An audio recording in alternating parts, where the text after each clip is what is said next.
Queridos, eu vim para este local nesta manhã com a convicção de que o Senhor, através do Espírito Santo, tem uma palavra para a sua vida. E esta palavra não é simplesmente uma palavra útil. Por favor, não é somente uma palavra útil para a sua vida. Essa palavra, que é a palavra que o Espírito Santo vai ministrar ao seu coração, eu não sou capaz, nem homem nenhum disso. Ela é essencial, ela é fundamental. Por essa palavra você vai viver. Pela palavra que o Espírito Santo vai ministrar na sua vida, você vai estar de pé. Ele vai te levantar. Nos momentos mais difíceis da sua vida, é esta a palavra que vem do Espírito Santo para a sua vida. E eu gostaria, por isso, é exatamente por isso, que você, a partir deste momento em diante, que você investisse na possibilidade da voz do Espírito Santo que vai ministrar o seu coração. E eu digo sempre de uma forma personalíssima, que o Espírito Santo vai falar para o Eli, vai falar para minha sogra Nelly, para o meu sogro, para você, meu irmão. Tem um destinatário específico, você. Então, eu gostaria que a nossa reflexão nesta manhã fosse com base num texto da palavra do Senhor que está lá no segundo livro de Crônicas, no capítulo número 20, nós vamos ler apenas 4 versículos. Só saia, se for uma urgência, só saia desse lugar, invista a sua atenção, por favor, naquilo que está sendo ministrado nesta hora. Amém? E o celular, cuidado com ele. Ele pode ser útil, mas ele pode ser uma distração. Ele pode ser útil, mas ele pode ser uma distração. Se a sua Bíblia está aí no celular, amém, é a tecnologia, mas não deixe que o celular te retire da reunião, porque há momentos em que você é retirado da reunião se você der atenção à ministração do celular. Ou você é ministrado pela palavra ou pelo celular. Você vai escolher agora desta manhã. E eu quero crer que você vai optar pela melhor parte. Amém? Diz aí a palavra do Senhor neste livro,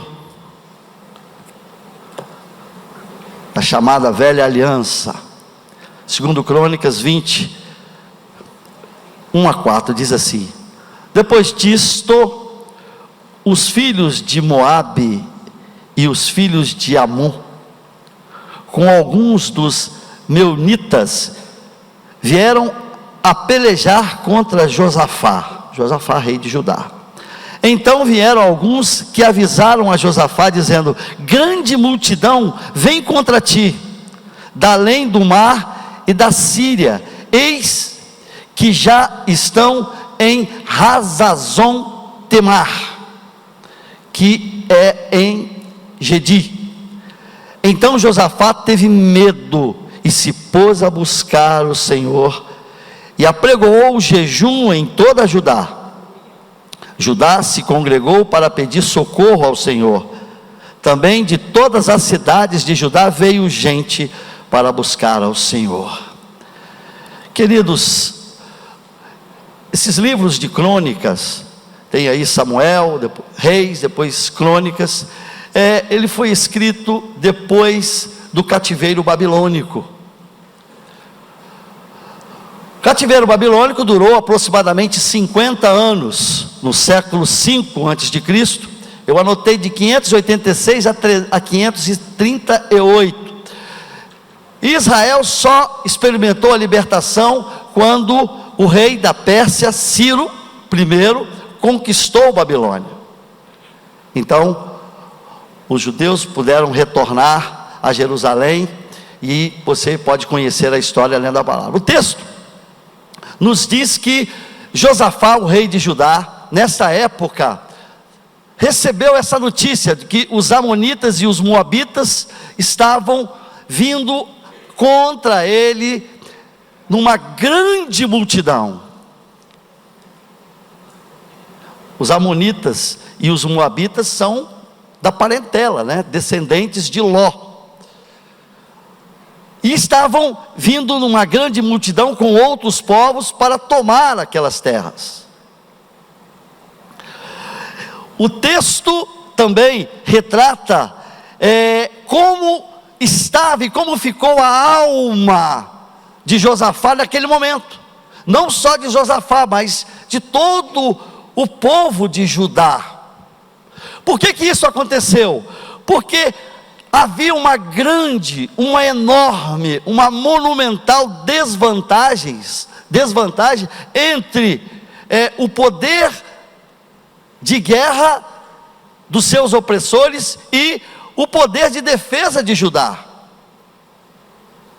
Isso impactou o rei e toda aquela sociedade, porque era desproporcional aquela luta sobre a ótica real, sobre a ótica humana, e não é diferente realmente o que poderia se passar no coração daquele homem. Um momento de muita angústia, de muito medo. Então, o que fez Josafá? No momento em que uma grande multidão estava vindo ao seu encontro para tomar as suas posses, tomar aquela cidade, certamente aniquilar, matar, esbulhar, e sabendo da proporção do que vinha contra si, ele percebeu que a ajuda humana dos seus possíveis defensores ali de Judá não seria suficiente. Então ele logo se reportou ao Senhor. Diz aí a palavra: só lhe restava buscar o Senhor. Mas o que é interessante nós observarmos aqui nesse contexto de Josafá, se você for ler o capítulo 20 em seguida e seguintes, você percebe que o que Josafá faz? Ele começa falando do passado de Israel, como quem diz assim, provocando Deus, porque ele certamente fala para Deus, mas ele fala certamente para a sua própria consciência, para a sua alma. Ele diz: Senhor, Deus dos meus pais. Ele se reporta ao passado, e se reportando ao passado, ele fala: o Deus dos meus pais é o Deus que tem poder sobre todo o céu, é o Senhor de toda a terra, todos os reis se submetem ao seu poder e à sua força. Então Josafá, naquele instante da sua vida, ele lembra do passado. Mas interessante também que ele não só lembra do passado, ele lembra da promessa, ou seja, do que seria o futuro. Ele diz: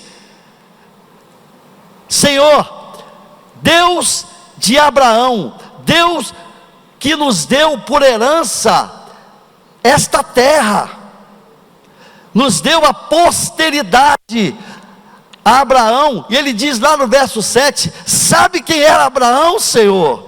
Abraão é o teu amigo, considerado amigo de Deus. Ele chama a atenção no seu clamor naquele momento de muito medo e de desespero. E ele diz mais: essa terra aqui vem uma grande multidão de inimigos para tomar, ali foi levantado, foi edificado um altar ao teu nome.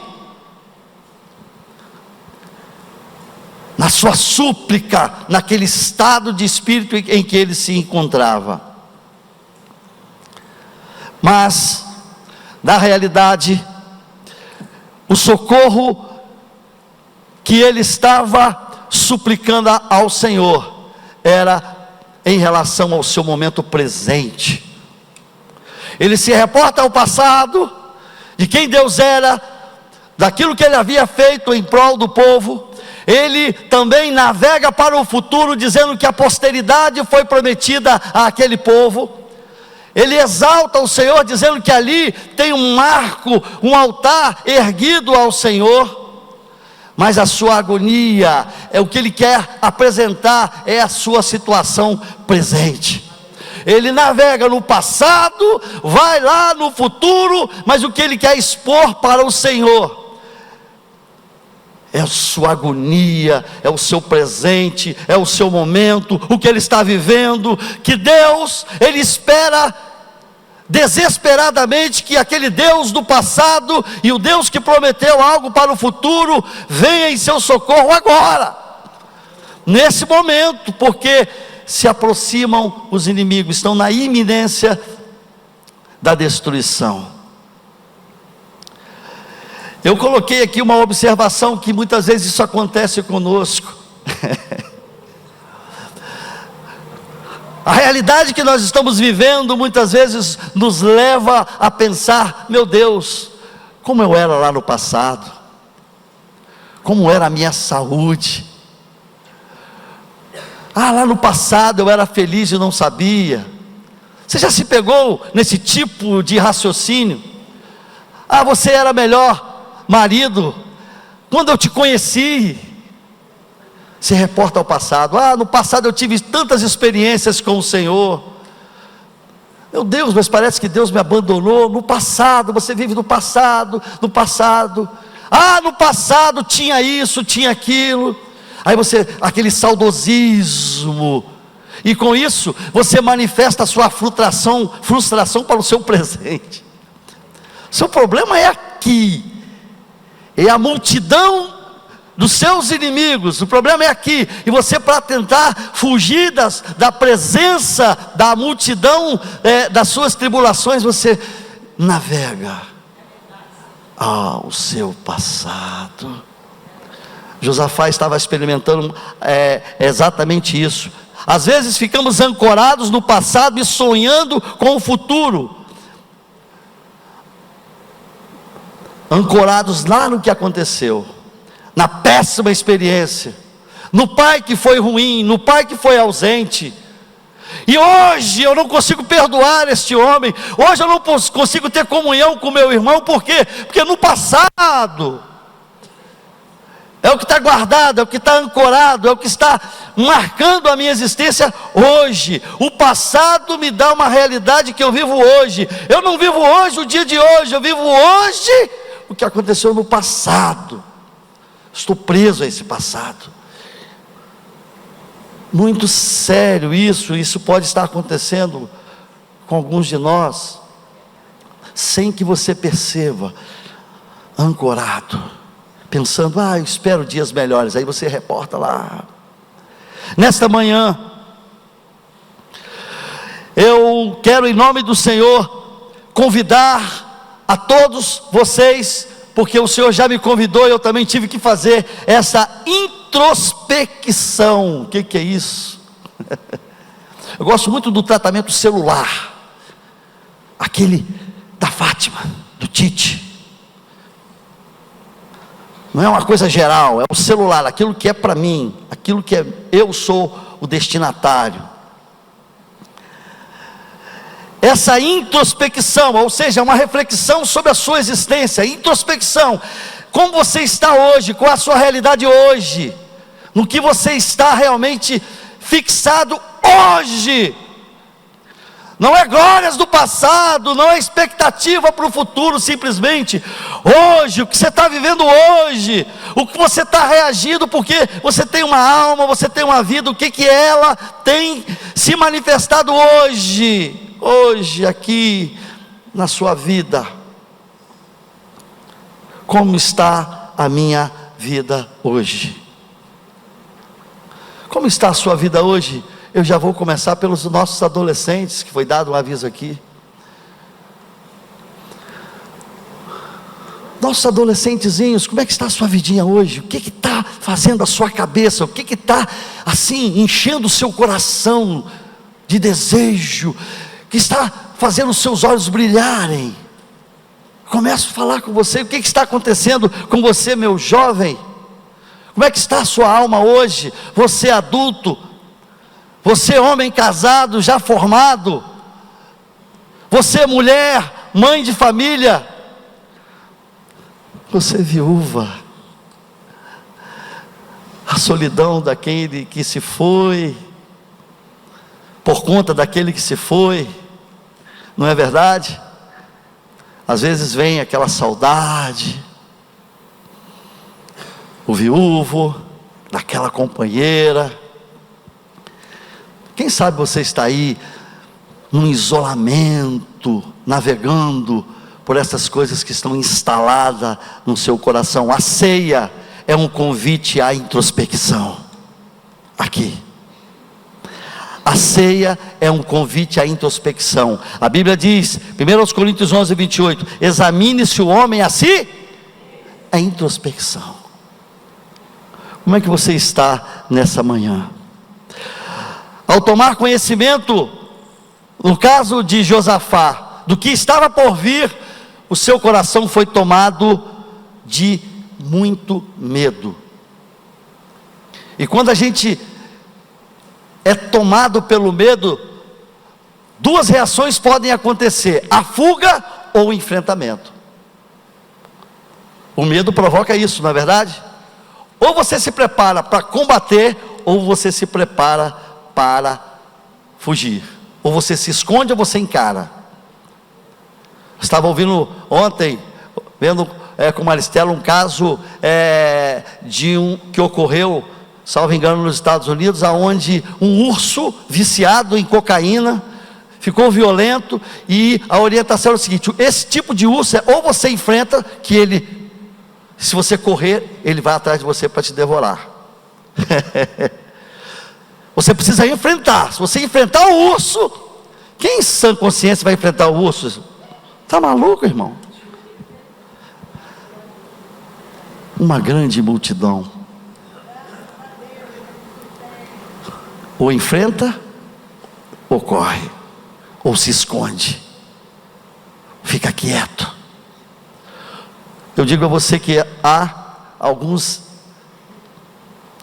litígios que, se você não enfrentar na sua vida hoje, olha aqui para mim, por favor, se você não enfrentar, se você deixar, se você jogar para debaixo do tapete, esse negócio vai te consumir. O Senhor te chama para a guerra. Você tem que se levantar. O estado é crítico, a situação é terrível, as perspectivas não são boas. O segredo pode estar em atitudes como essa que nós vemos aqui de Josafá. A primeira coisa, ele deu uma navegada, mas ele expôs a sua alma. Ele deixou claro para o Senhor como ele estava naquele momento. E a primeira coisa que ele foi: gente, vem cá todo mundo, olha, a situação está feia. Os informantes já me disseram que a multidão de moabitas, amonitas e outros, a multidão é considerável. Nós não temos forças para poder combater a esse mal. E na antiguidade era assim, os povos da antiguidade, a história diz, a segurança de um povo só é reservada e só é resguardada se ele conquistar o seu vizinho, porque senão o seu vizinho se fortalece e conquista você. Então essa é a ideia, não tinha diplomacia. Lembra de José? Faraó que não conheceram José, o povo prosperou, naquele útero que foi o Egito, vão começar a perseguir e aniquilar esse povo, porque eles vão se tornar tão grandes, que eles vão acabar. Esse era o perigo na cabeça de Faraó. E aí o que Josafá fez? Gente, na força do braço não dá. Você pode ter uns 10 laranjas, olha lá, fortão, uns 50 derones. Olha no Olival Júnior, vamos lá guerrear. Eu cheio de artrose, o presbitério vai à frente. Eli vai bem, né? Como é que é? Nada de atingir o Eli não é fácil não. Depois vai os diáconos. Um monte de gente assim meio barriguda. Vamos assar esse pessoal. Tem jeito. Você está confiando no presbítero? Primeira coisa que ele fez foi: vem cá, gente, é jejum. Tanto é que eu fiz um pedido: quem puder fazer um jejum, porque a contenda, as multidões contra você e contra mim, as hostes espirituais da maldade, opressão, medo, estão aí abraçando e levando muitos ao desespero, gente. A gente sabe a importância de você buscar o Senhor, e o jejum é uma arma maravilhosa. O povo tem feito menos jejum, eu imagino. São tantas guloseimas, e o povo comparece: vamos jejuar, gente.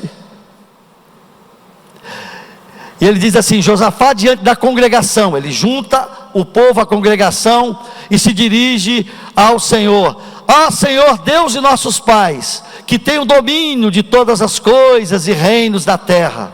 Olha o que aconteceu, hein? Deus que detém nas mãos a força e o poder irresistíveis. Isso ele tinha essa consciência. Você já perdeu a consciência do que Deus pode fazer na sua vida? Infelizmente, a gente às vezes perde esse discernimento. Entrega os pontos. Sabe quando você tem a prova de que você entregou os pontos? Olha aqui para mim que eu vou te falar uma coisa que é do Senhor. Quando a gente começa a reclamar: Deus não veio não, Deus esqueceu de mim. Você entregou o ponto, irmão. Começa a fazer críticas e mais críticas. Você não tem uma palavra para contribuir, mas para criticar você está aí de plantão.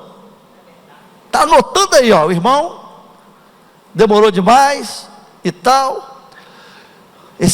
Não é a crítica que constrói, é aquela crítica que massacra.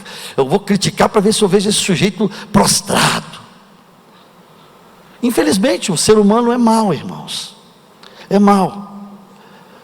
Deus que deu a esta terra por herança para sempre aos seus filhos, Deus que protegeu Israel contra os invasores no tempo da angústia e nos deu livramento.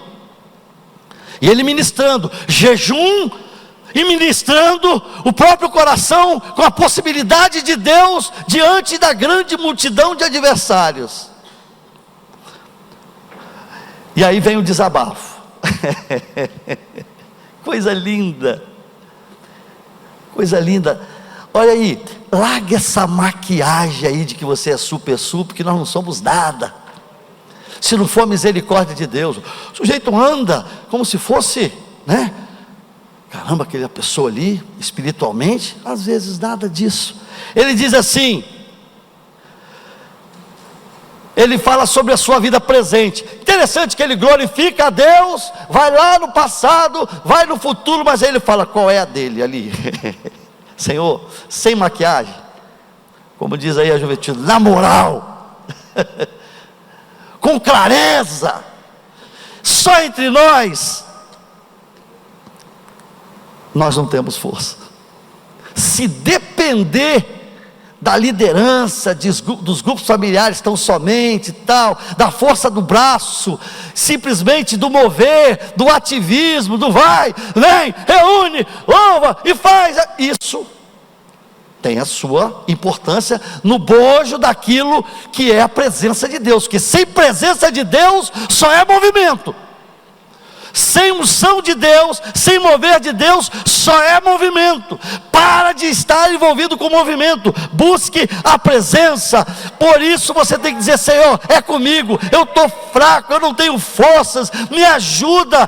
Fica a nudez espiritual, larga de disfarce, larga de maquiagem, se prostra diante dele. Não há como disfarçar, querido.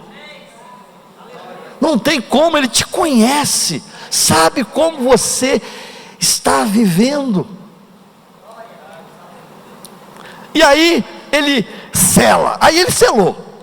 Para mim aqui ele selou. Diz a palavra de Deus: olha, não temos forças para resistir aos inimigos que se aproxima, ele diz, isso é lindo, eu não sei o que fazer. Que coisa maravilhosa. Você já declarou isso para o Senhor? Porque hoje nós temos resposta para tudo, né? Hoje nós estamos assim, bate pronto. Você vai lá na rede social, você tem resposta para tudo. Tem resposta para tudo. E todo mundo tem uma resposta, todo mundo tem razão, todo mundo sabe. Está escasso hoje. Olha, você não ouve muito, não sei o que fazer. É escândalo quando você fala para o outro assim, eu não sei o que fazer. Foi o que Josafá fez. Olha só, irmãos, eu quero registrar uma coisa aqui, e eu tenho certeza que vocês vão concordar comigo. Há demandas espirituais, fortalezas espirituais da maldade, que estão aprisionando milhares e milhares de pessoas, de uma forma ou de outra, ou pelo engano, ou às vezes até mesmo pela possessão. Existem fortalezas de domínio sobre vidas por aí afora, isso a gente nota nitidamente. Quando eu ligo de manhã a televisão para ouvir alguma coisa, que eu não estou já abrindo mão disso, você observa que as notícias que alimentam, eles sabem o que eles vão noticiar, são notícias trágicas que você vai ficar ali, dando aquela audiência, porque a sua alma assustada, quer saber o que está acontecendo, e é ministrado uma multidão de informações, que vai só resultar em medo, em insegurança, você já vai sair de casa apreensivo, é o que acontece. E a gente precisa se livrar disso. Existem essas demandas espirituais, em nome de Jesus, a igreja do Senhor, que é regida pelo Espírito Santo, se não discernir isso na sua geração, no seu tempo, eu estou falando do nosso tempo, do nosso presente, que está diante dos nossos olhos, não precisa ninguém provar, você já viu, você já percebeu, mas, consciente disso, crianças, adolescentes, jovens, adultos, casados, solteiros, tem para todo mundo, as multidões a guerrear contra a sua vida, estão vindo todos os dias, e nós não podemos ficar sonolentos em relação a isso. Essa consciência nós temos que ter, nós não podemos ficar aí como úteis para ser utilizados por um sistema maldoso, que só tem escravizado muitos, cauterizado a mente, é a realidade. Mas Josafá, lembra que ele chamou para o jejum o povo? E aí aconteceu uma coisa que você tem que ver na sua vida, porque Deus é real. Deus não é história de carochinha, não é fábula. Deus é real, Deus que é real, por isso você está aqui, porque Deus de alguma forma se manifestou na sua existência, Ele bateu no seu coração, você está aqui nessa manhã, você tem sede. Hoje eu vi no louvor um povo sedento por Deus, um ambiente diferente de uma multidão qualquer, existe algo, sede, seu coração tem sede. O que você está dando para o seu coração? Qual é o alimento? Todos nós temos uma sede, temos um vazio que tem que ser preenchido pelo Senhor, porque se for preenchido por outra coisa, essa outra coisa, olha aqui, essa outra coisa é passageira, mas o Senhor permanece para sempre. E aí, diante do caos, olha só, Josafá disse: porém, porém, repita comigo, porém. Repita, porém. Porém, um porém na sua vida, na minha vida vai fazer, Jennifer, toda a diferença, Samuel. Porém, os meus olhos, Marta, estão fixados nele. Essa é a minha realidade, eu não nego. Mas se você fixar os olhos no Senhor, foi o que Josafá fez. Nossos olhos estão postos em ti, lá no verso 9. Isso vai fazer uma grande diferença. Quando você receber aquela notícia, ou alguém estiver te jogando para baixo, o porém de Deus na sua vida, tem porém? Tem o porém de Deus na sua vida, porém, onde estão os seus olhos no momento da tribulação? Sabe o que aconteceu? A palavra do Senhor diz que o Espírito Santo veio no meio da congregação sobre um tal de Zaaziel. Eita, glória no olival. Ouça a voz do Espírito Santo, está falando contigo, homem, mulher. Ele não vai deixar de falar contigo no momento do seu clamor, da sua angústia. Fixar os olhos nele, Senhor, atento. Muitas vezes nós estamos distraídos com tantas coisas. Senhor, o que tens para mim hoje?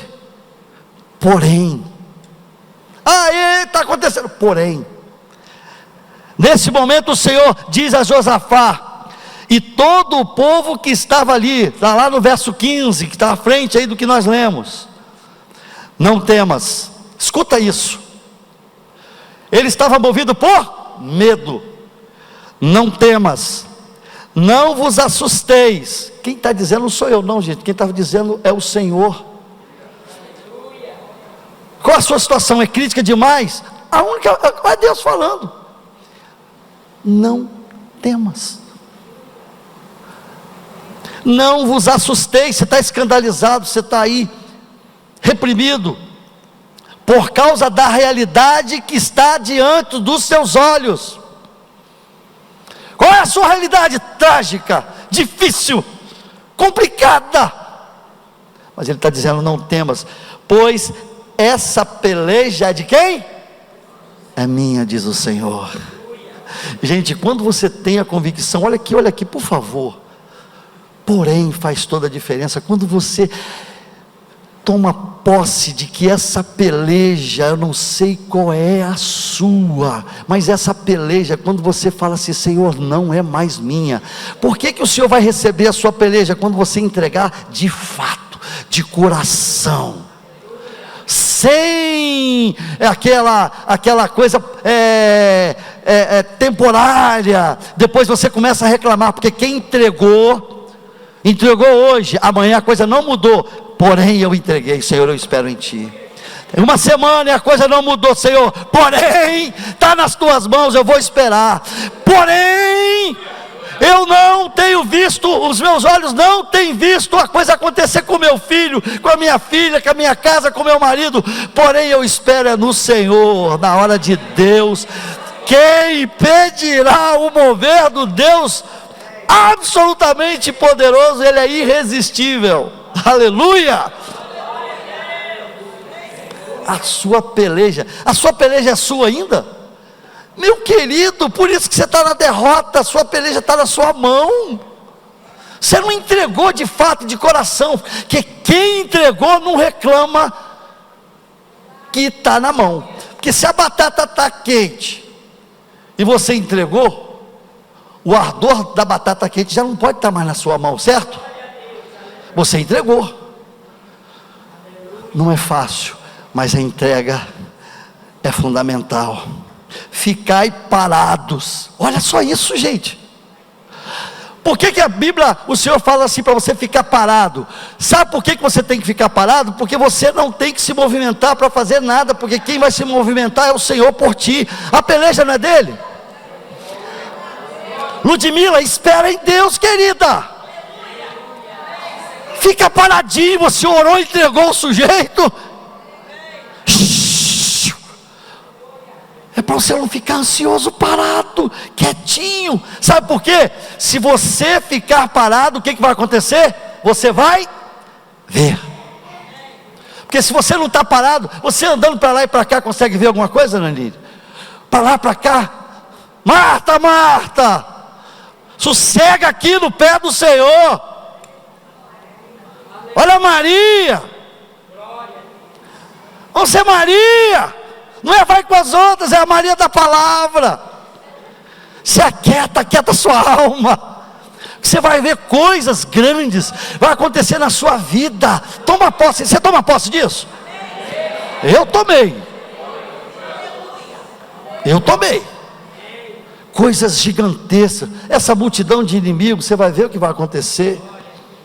Amanhã, saí-lhes ao encontro, mas qual é o encontro que o povo saiu aqui, você viu?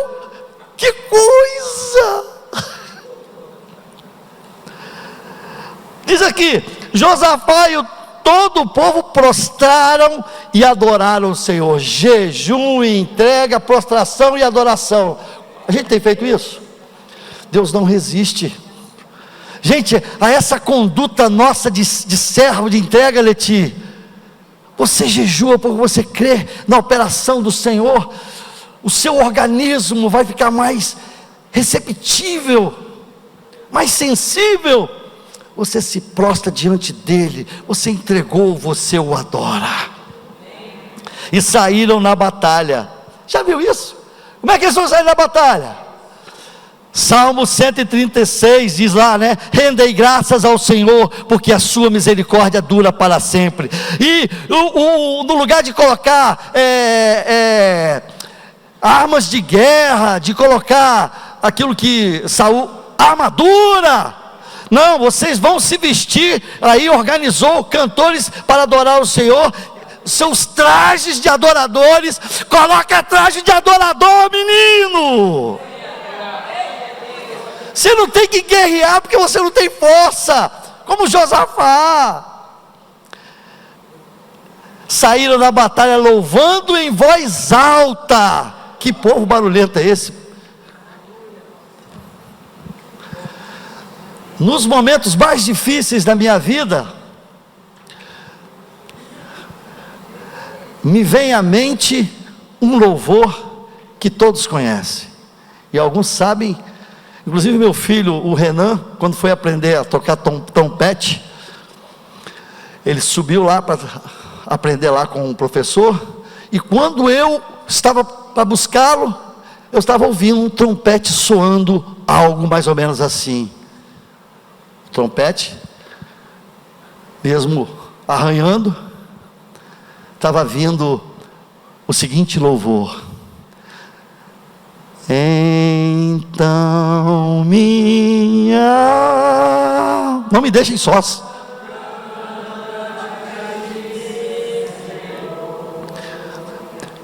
Grandioso és tu, aleluia. Grandioso és tu. Mais uma vez. Então minha alma canta a ti, Senhor. É a alma. Grandioso és tu, Deus do universo. Grandioso és tu. Diz ele que falou para o professor: quando meu pai vier pegar, você deixa no horário para ele ouvir esse louvor? Eu falei: Renan, louvor ao Senhor. Eu já contei aqui um caso de uma senhora que se livrou do crack louvando. Vou contar só para quem não sabe. A mulher que se livrou do crack louvando ao Senhor. Quem não ouviu essa história ainda? Tem alguém? Se todos ouviram, tem um visitante, então dá para contar novamente. Vamos contar novamente. Me ligou, estava lá no meu cartório. Me liga essa irmã que hoje está reunindo a igreja em Serra. Irmão, eu quero morrer. Falei: hein? Larga disso, meu filho, o que houve? Não, eu não consigo mais viver no Senhor sendo viciada em crack. Ela havia tido um relacionamento conjugal caótico, e nesse relacionamento já havia divorciado, mas ela ficou com o vício do crack. E eu estava no cartório, na delegacia do DPJ de Laranjeiras, onde é tempestade o tempo todo, e eu preciso de conversar com o irmão. Eu falei, meu Deus, como é que vai conversar? Aí, então vem para cá fazer o que? A mulher quer morrer, então vem para cá. Aí chegando lá, eu falei, Senhor, eu não sei o que falar, não sei o que fazer. Pedi. Aí o Senhor me falou assim, olha, você vai dizer para ela o seguinte: a terapia vai ser essa: todas as vezes que ela sentir o desejo de usar a droga, ela vai louvar o mais alto que ela puder, vai colocar um louvor e vai louvar o louvor que ela vai louvar. Falei, é. E foi o que aconteceu. Marisa, olha, Marisa, o Senhor, o tempo aqui está meio tempestuoso, você está vendo, mas olha, a palavra para você é essa. Eu perguntei para ela se eu poderia socializar esse testemunho. Marisa foi liberta da droga, usando a terapia da adoração. Do que você precisa ser liberto, dessa angústia, dessa tristeza, louve ao Senhor. Exponha a sua alma ao Senhor e diga: Senhor, eu vou te adorar. Está feia a coisa, mas eu vou te adorar. Josafá organizou cantores para adorar o Senhor. O louvor era assim: rendei graças ao Senhor. Enquanto eles adoravam, escuta isso, eu estou concluindo. Enquanto eles adoravam, o Senhor que pelejava por ele, o Senhor pôs emboscada contra os filhos de Amon e de Moabe, e eles foram desbaratados. O verso 22 diz isso. Sabe o que significa isso? Eles foram derrotados, vencidos, eles foram aniquilados. Você quer aniquilar o inimigo que está te perturbando? Josafá te dá um exemplo. Para de ser envolvido pelo ambiente do inimigo.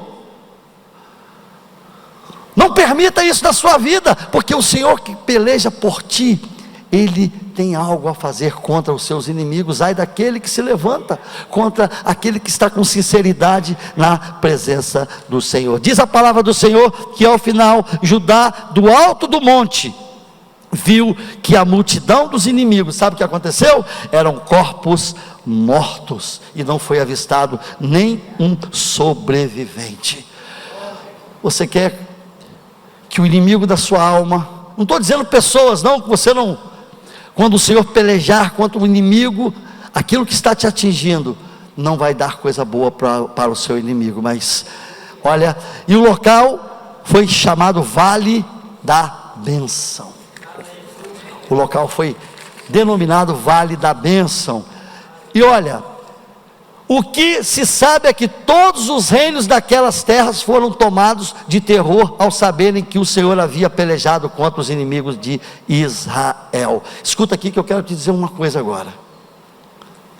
Hoje, não vamos nos iludir, eu acho que a gente não pode se iludir. Hoje a pregação do Evangelho que marca, que causa impacto no outro, é o Evangelho vivido. Não tem jeito. Informações, métodos, comportamentos. Agora, o sujeito conhece Dorival. Quando ele vislumbra um comportamento de Dorival, que é um comportamento que abençoa, que ele foi movido pelo Espírito Santo para agir daquela forma, isso vai causar impacto. Então, o impacto na vida das pessoas vai ser real quando elas conseguirem enxergar em você uma conduta que elas não esperavam. E as pessoas que te cercarem vão saber que você serve a um Deus vivo, e isso vai causar como uma bomba de influência sobre elas. O impacto de Deus na sua vida não fica só em você, isso se expande, isso vai para além. Você às vezes não está vendo, o impacto está chegando, vão saber que você serve ao Deus vivo. Não é que nós somos perfeitos, não há perfeição nenhuma em nós. O que vem de nós, que alimenta e que é saudável, o que causa impacto, é o que vem de Deus através da sua vida. E as trevas têm que se colocar no seu devido lugar. Deus quer te usar, sujeito. Jovem, adolescente, cuidado com o que vocês estão recebendo, recicla tudo, fala: eu vou ser usado nas mãos do Senhor, Eu sou de Deus. Está tudo vindo aí, propostas maravilhosas, porém, olhos fixados no Senhor. Assim o reino de Josafá teve paz por todos os lados, vinda do Senhor Deus. Está lá no verso 30. Paz por todos os lados quer dizer paz em todos os lados das suas batalhas. Você está em muitas batalhas, de todos os lados. Não tem aquele tempo em que você luta para todo lado, é enfermidade, é problema na escola, é problema financeiro, é problema de desemprego, é problema.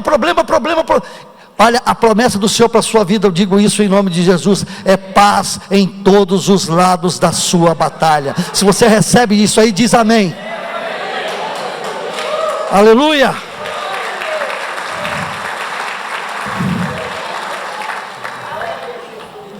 Presta atenção, menino. O Senhor quer falar contigo. O Senhor quer te levantar. O Senhor quer uma eternidade que a gente não pode nem imaginar, mas aqui hoje, como é que está a sua alma hoje? Aqui, agora, nesta manhã. O que precisa ser expurgado hoje em nome de Jesus? Você vai entregar nas mãos do Senhor. O Senhor está aqui, ó. Eu quero me ver livre disso, em nome de Jesus.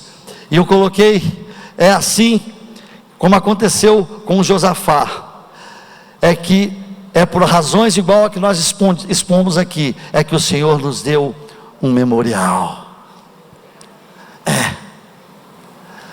Deus gosta de nos lembrar, é um memorial, lembra, sempre lembrando, porque a gente às vezes fica displicente, não é que a gente esquece, Dorival, é que a gente fica displicente. Você sabe, você tem um conhecimento, mas você não atenta para aquilo que você até já sabe. Então, a ceia, nesta manhã, esse memorial, eu coloquei aqui, para nós partirmos para a ceia.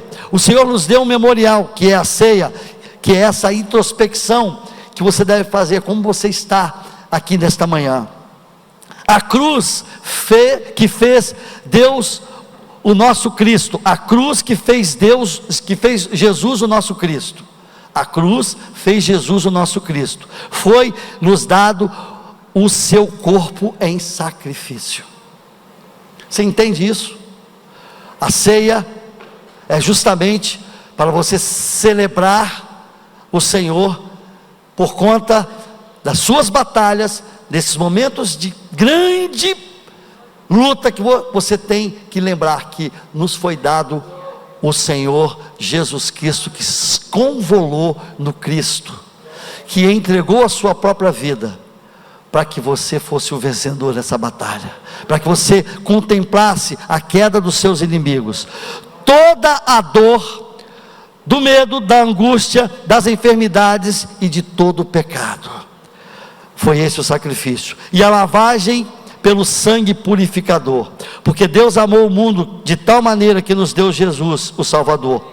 Por sua vez, Jesus recebeu na cruz o pior de cada um de nós.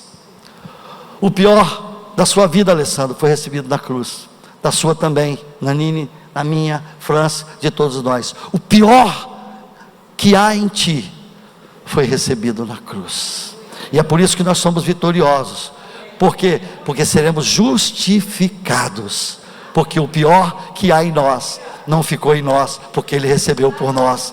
Aleluia, louvado seja o nome do Senhor. Ele cumpriu a pena de morte destinada ao pecador. Sua ação foi substitutiva. Era você lá, Ele fez: não, o Pai te ama tanto, Pai, se for possível me livra, porque é muita coisa, é uma multidão de inimigos que tem assolado essa gente. O Pai virou as costas para o meu filho: agora é a hora, agora é esse momento. Olha o que Deus fez por ti, fez por mim. Por que nós vamos viver derrotados? Em nome de Jesus. Não aceite isso, não aceite isso. Ele cumpriu a morte, então Ele foi à morte, mas cumprida a pena, que era a pena de morte, minha e sua, A seguir foi permitida a gestação da nova criatura pela ressurreição, que nos concede a vitória. Por isso que você nasce novamente, é possível, porque você foi justificado. O que te impede de ceiar?